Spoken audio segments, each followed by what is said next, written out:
Assalamualaikum warahmatullahi wabarakatuh. Pada kali ini, saya akan menjelaskan apa itu pengertian klasifikasi sains. Definisi klasifikasi dan sains. Klasifikasi berasal dari bahasa Latin yaitu klasis, yang artinya pengelompokan benda yang sama serta memisahkan benda yang tidak sama. Sementara secara harfiah, arti klasifikasi adalah pengelompokan secara terminologi. Istilah sains berasal dari bahasa Latin scientia yang berarti pengetahuan. Namun pernyataan ini terlalu luas dalam penggunaannya sehari-hari. Jadi, di sini bisa kita simpulkan. Kesimpulan dari klasifikasi sains adalah proses pengelompokan ilmu pengetahuan sains ke dalam struktur yang sistematis berdasarkan karakteristik yang serupa. Atau bisa kita sederhanakan menjadi sebuah pengertian, yaitu pembagian pengelompokan ilmu pengetahuan. Nah, di sini ada 3 cabang utama sains modern, yaitu yang pertama sains formal, yang kedua sains alam atau natural science, yang ketiga sains sosial atau social science.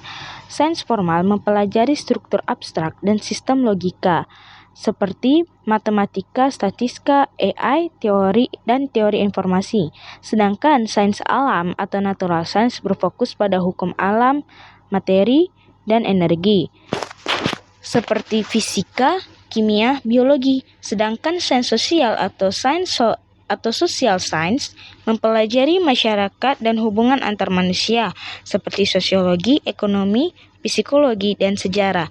Nah, dan dari 3 cabang utama sains modern inilah hingga sekarang melekat pada diri kita, baik sehingga kita menggunakan baik dalam keseharian, di dalam lingkungan pendidikan, bahkan di dalam lingkungan kerja.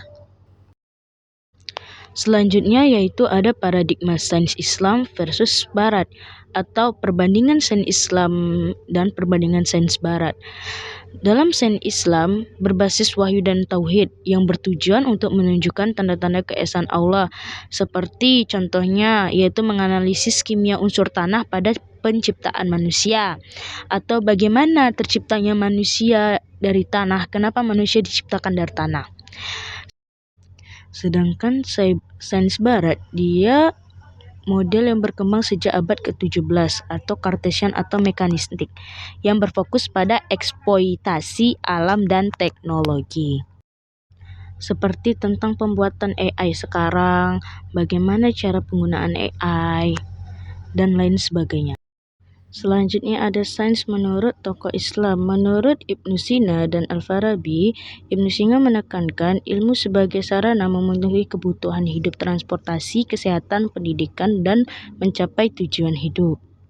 Dan tentunya peran sains dalam kehidupan kita sangat berpengaruh, baik dalam hal fenomena, kesehatan, teknologi, pemecahan, dan berpikir kritis.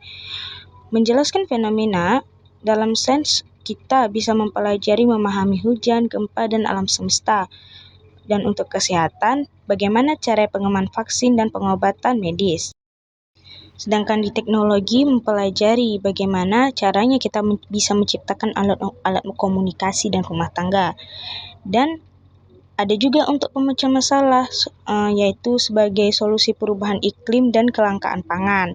Lalu untuk berpikir kritis, melatih kita untuk menganalisis dan tidak mudah percaya tentang hoaks. Baiklah, sampai di sini tentang pembahasan klasifikasi sains yang bisa saya jelaskan.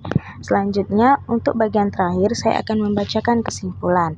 Sains mempermudah kita memahami struktur ilmu yang luas, meskipun para ahli Islam maupun Barat memiliki sudut pandang yang berbeda, mereka sepakat bahwa sains adalah instrumen penting pada peradaban.